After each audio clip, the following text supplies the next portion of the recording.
नमस्कार साथियों, आप देख रहे हैं इमसूज न्यूज। बिहार की हर छोटी बड़ी 25 खबरें सबसे पहले देखने के लिए अभी सब्सक्राइब करें। तो आइए शुरुआत करते हैं आज की प्रमुख सुर्खियों से। बिहार विधानसभा का बजट सत्र आज से औपचारिक रूप से शुरू हो गया। सत्र की शुरुआत राज्यपाल के अभिभाषण से हुई, जिसमें सरकार की उपलब्धियों और आगामी योजनाओं का जिक्र किया गया। सरकार ने रोजगार सृजन, महिला सशक्तिकरण, कृषि विकास और इंफ्रास्ट्रक्चर को प्राथमिकता देने की बात कही। विपक्ष ने कानून व्यवस्था और बेरोजगारी को लेकर सरकार को घेरने की तैयारी की है। इस सत्र में वित्तीय वर्ष 2026 से 27 का बजट पेश किया जाएगा, जिसमें युवाओं और किसानों के लिए नई घोषणाओं की संभावना जताई जा रही है। राजनीतिक दृष्टि से यह सत्र काफी अहम माना जा रहा है। महिला रोजगार योजना की दूसरी किस्त जारी। राज्य सरकार की मुख्यमंत्री महिला रोजगार योजना के तहत दूसरी किस्त जारी करने की प्रक्रिया शुरू हो गई है। पहले चरण में चयनित महिलाओं को 10,000 रुपए दिए गए थे। वहीं अब सफल स्वरोजगार शुरू करने वाली महिलाओं को 2 लाख रुपए तक की आर्थिक सहायता दी जाएगी। सरकार का कहना है कि इस योजना से ग्रामीण क्षेत्रों में महिला उद्यमिता को बढ़ावा मिलेगा। पात्रता की जांच के बाद ही राशि दी जाएगी। इस योजना को लेकर महिलाओं में उत्साह देखा जा रहा है और बड़ी संख्या में आवेदन प्राप्त हुए हैं। युवाओं के लिए नई कौशल विकास योजना। बिहार सरकार ने युवाओं के लिए नई कौशल विकास योजना लाने की घोषणा की है।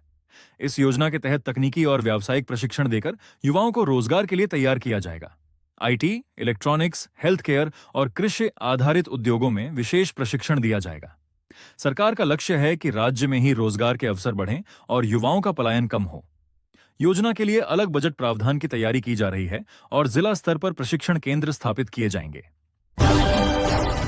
किसानों के लिए सिंचाई योजना का विस्तार। राज्य सरकार ने किसानों को राहत देने के लिए सिंचाई योजना का दायरा बढ़ाने का निर्णय लिया है। नए वित्तीय वर्ष में अतिरिक्त ट्यूबवेल और सोलर पंप लगाने की योजना है। इससे सूखा प्रभावित इलाकों में खेती को बढ़ावा मिलेगा।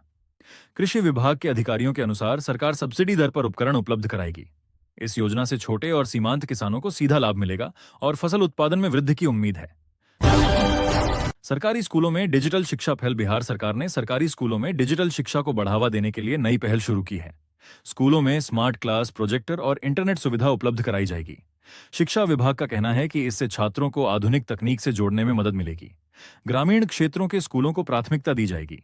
इसके लिए बजट सत्र में विशेष राशि आवंटित होने की संभावना है। पंचायत स्तर पर रोजगार शिविर। राज्य के सभी जिलों में पंचायत स्तर पर रोजगार शिविर लगाने का निर्णय लिया गया है। इन शिविरों में सरकारी योजनाओं की जानकारी दी जाएगी और युवाओं का पंजीकरण किया जाएगा। श्रम संसाधन विभाग के अनुसार निजी कंपनियों को भी आमंत्रित किया जाएगा ताकि स्थानीय स्तर पर रोजगार उपलब्ध हो सके। इससे ग्रामीण बेरोजगारी कम करने में मदद मिलेगी। मुख्यमंत्री छात्रवृत्ति योजना में बढ़ोतरी। सरकार ने छात्रवृत्ति योजना की राशि बढ़ाने का संकेत दिया है।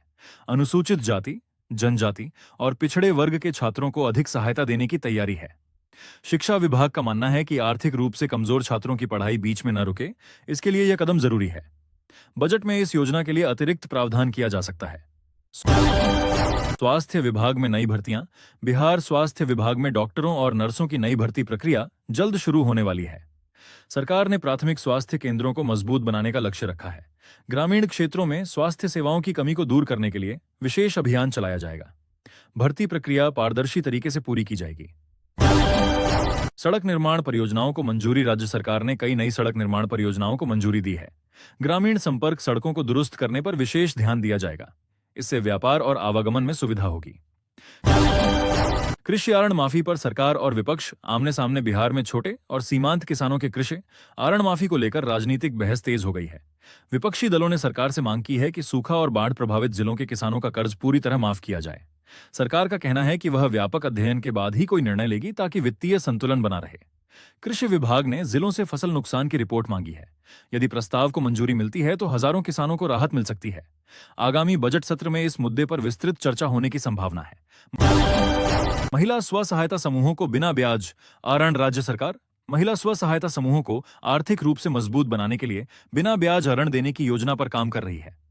ग्रामीण विकास विभाग के अनुसार इस योजना से लाखों महिलाएं छोटे व्यवसाय जैसे डेयरी, हस्तशिल्प, खाद्य प्रसंस्करण और सिलाई कार्य शुरू कर सकेंगी। सरकार का लक्ष्य है कि महिलाओं की आय बढ़े और ग्रामीण अर्थव्यवस्था को मजबूती मिले। बैंकिंग प्रक्रिया को सरल बनाने के लिए जिला स्तर पर विशेष शिविर लगाए जाएंगे। इससे महिला सशक्तिकरण को नई दिशा मिलने की उम्मीद है। पुलिस आधुनिकीकरण योजना को मंजूरी। राज्य सरकार ने पुलिस बल को आधुनिक संसाधनों से लैस करने के लिए नई आधुनिकीकरण योजना को मंजूरी दी है। इस योजना के तहत अत्याधुनिक वाहन, संचार उपकरण और साइबर क्राइम से निपटने के लिए विशेष लैब स्थापित की जाएंगी। गृह विभाग का कहना है कि इससे कानून व्यवस्था मजबूत होगी और अपराध नियंत्रण में तेजी आएगी। पुलिस कर्मियों के प्रशिक्षण पर भी विशेष ध्यान दिया जाएगा। सरकार ने इसके लिए बजट में अतिरिक्त राशि आवंटित करने का संकेत दिया है। गंगा तट विकास योजना का विस्तार। बिहार सरकार ने गंगा तट विकास योजना को और विस्तारित करने का निर्णय लिया है। इस योजना के तहत घाटों का सौंदर्यीकरण, पर्यटन सुविधाओं का विकास और साफ सफाई पर विशेष ध्यान दिया जाएगा। पर्यटन विभाग का मानना है कि इससे धार्मिक पर्यटन को बढ़ावा मिलेगा और स्थानीय रोजगार के अवसर बढ़ेंगे। पटना, भागलपुर और मुंगेर जैसे शहरों में नए प्रोजेक्ट शुरू किए जाएंगे। सरकार का लक्ष्य है कि गंगा किनारे बसे क्षेत्रों को आर्थिक रूप से मजबूत बनाया जाए। आंगनबाड़ी सेवाओं में सुधार की पहल। महिला एवं बाल विकास विभाग ने आंगनबाड़ी केंद्रों की सेवाओं में सुधार के लिए नई पहल शुरू की है। केंद्रों पर पोषण आहार की गुणवत्ता बढ़ाने, बच्चों के स्वास्थ्य जांच और गर्भवती महिलाओं को नियमित सुविधा देने पर जोर दिया जा रहा है। कई जिलों में नए भवन निर्माण की स्वीकृति दी गई है। सरकार का कहना है कि कुपोषण की समस्या को दूर करना प्राथमिकता है। इसके लिए अतिरिक्त बजट का प्रावधान भी किया जाएगा। वृद्धावस्था पेंशन राशि बढ़ाने पर विचार। बिहार सरकार वृद्धावस्था पेंशन की राशि बढ़ाने पर गंभीरता से विचार कर रही है। सामाजिक कल्याण विभाग ने प्रस्ताव तैयार कर वित्त विभाग को भेजा है। यदि प्रस्ताव स्वीकृत होता है तो लाखों बुजुर्गों को सीधा लाभ मिलेगा। वर्तमान आर्थिक स्थिति को देखते हुए सरकार चरणबद्ध तरीके से राशि बढ़ाने की योजना बना रही है। विपक्ष ने इसे चुनावी वादा बताते हुए जल्द निर्णय की मांग की है। शहरी आवास योजना में नए लक्ष्य। राज्य सरकार ने शहरी गरीबों के लिए आवास निर्माण की गति तेज करने का फैसला किया है। शहरी विकास विभाग ने नए वित्तीय वर्ष में हजारों आवास इकाइयों के निर्माण का लक्ष्य रखा है। लाभार्थियों का चयन पारदर्शी प्रक्रिया से किया जाएगा। इस योजना के तहत केंद्र और राज्य सरकार मिलकर वित्तीय सहायता प्रदान करेंगी। इससे झुग्गी झोपड़ी में रहने वाले परिवारों को पक्का घर मिलने की उम्मीद है। जल जीवन हरियाली अभियान को नई गति। पर्यावरण संरक्षण और जल संकट से निपटने के लिए जल जीवन हरियाली अभियान को फिर से सक्रिय किया जा रहा है।